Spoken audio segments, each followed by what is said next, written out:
Pertama-tama saya mau mengingatkan Profesor Denny. Dia kan sudah S3, jangan-jangan jadi S-teler.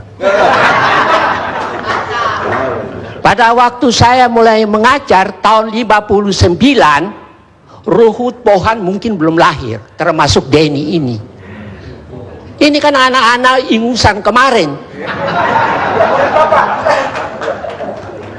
Saya mau mengatakan kepada Profesor Denny, jangan bikin afleidingsmanoeuvre. Afleidingsmanoeuvre itu ialah mengalihkan perhatian. Dari zaman Pak Harto, masuk keluar penjara itu sudah biasa. Mana itu menteri yang dulu saya pernah kritik itu? Sudah tidak ada lagi itu orang. Jadi saya mau mengatakan kepada semua, jangan suka pakai nama Tuhan, pakai nama Allah, pakai nama segala macam itu. Ya. Terus ada pepatah, maaf aja saya terpaksa pakai pepatah bahasa asing. Al gaat de leugen nog zo snel, de waarheid achterhaalt hem wel. Meskipun kebohongan itu lari secepat kilat, satu waktu kebenaran itu akan mengalahkannya. Bisa tahun ini, bisa tahun 2014 atau sesudah itu, nanti kita lihat.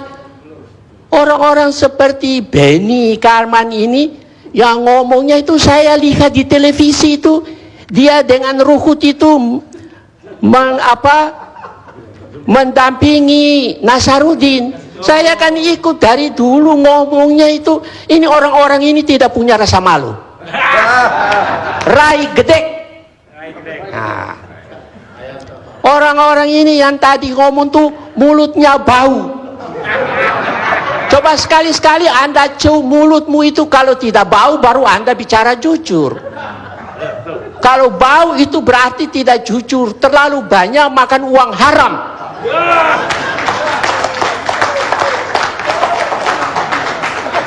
Pak Karni, ada dua ahli hukum kebetulan dari Belanda, termasuk saya mau kritik seorang S-teler juga, profesor beberapa waktu yang lalu bicara di TV One tentang masalah tabrakan, ya toh. Ini polisi ini kan sudah rusak, ya. Dua orang itu, yang satu Profesor Dr. Leo Polak dengan disertasinya setebal begini, dan yang satu tuh Herman Bianchi, seorang ahli kriminologi. Mereka menulis begini singkatnya, strafrecht is een slecht recht. Hukum pidana itu adalah hukum yang jelek. Nah, bayangkan hukum yang jelek ini kalau dipegang oleh orang yang tidak bermoral, rusaklah hukum ini. Termasuk para pengacara juga yang menyalahgunakan kepandaian mereka. Ya. Jadi bukan bulat, Pak. Dari tadi tuh saya tidak tahan bau busuk. Profesor, coba sebutkan satu kebohongan yang telah kami katakan. Sebutkan satu kebohongan yang telah kami katakan. Saya bertanya kepada Anda sebagai profesor. Jangan debat saya sudah katakan pada Pak Karni, saya tidak mau debat dengan para politisi atau para politikus. Ya, berarti Anda menyebarkan kebohongan. Bukan malam ini, sejak semula. Saya kan kenal dia kan debat dengan itu, dalam itu, waktu di masa-masa yang lalu itu, yang menulis buku itu tentang Gurita Cikeas itu. George. Iya. Ya toh. Anda belajar lagi lah, baru debat dengan saya. Pak Karni, ada ungkapan hoogmoed komt voor de val. Kesombongan itu berarti kejatuhan sudah dekat. Ya. Saya pikir terpaksa saya harus kemukakan mengenai masalah polisi ini, karena tadi saya dengar itu ya. Polisi ini sebetulnya tidak melindungi rakyat, malahan pagar makan tanaman. Contoh di Pamekasan, itu rumah milik seseorang Bertahun-tahun lamanya polisi tidak mau mengembalikan, meskipun Mahkamah Agung sudah memberi putusan Enkracht van Geweest, putusan mengikat. Di Medan, polisi seperti pagar makan tanaman, mengantar orang untuk mengusir si pemilik rumah. Saya berharap dua ungkapan ini didengar oleh Polisi. Kapolri, ya toh, supaya, atau kalau dia mau dengar, gunting kumisnya dulu, kasih baik-baik. Begini Pak, ini sudah pukul 11, ya toh.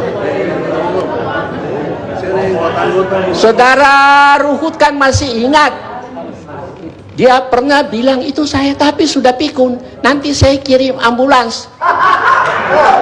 Ayo, betul apa enggak? Nah, lalu orang tanya kepada saya tapi jawabnya apa? Saya bilang tidak perlulah, orang seperti Ruhut itu kalau saya jawab, harga diri saya jatuh. Tetapi karena didesak termasuk harga diri saya juga jatuh kalau ini nantang saya. Si Pohan ini orang Batak kan begitu kan. Saya hanya mau mengatakan kepada mereka, the twee praten als een kip zonder kop. Keduanya itu bicara seperti ayam tanpa kepala. Terima kasih. Oke. Pemirsa, saya belum pernah menghadapi diskusi seberat ini. Saya bingung yang mana yang benar jadi. Tapi yang jelas, fakta yang politisi hadapi adalah kurangnya saling hormat antara para pencuri daripada semestinya, dan bukan fakta bahwa mereka adalah pencuri.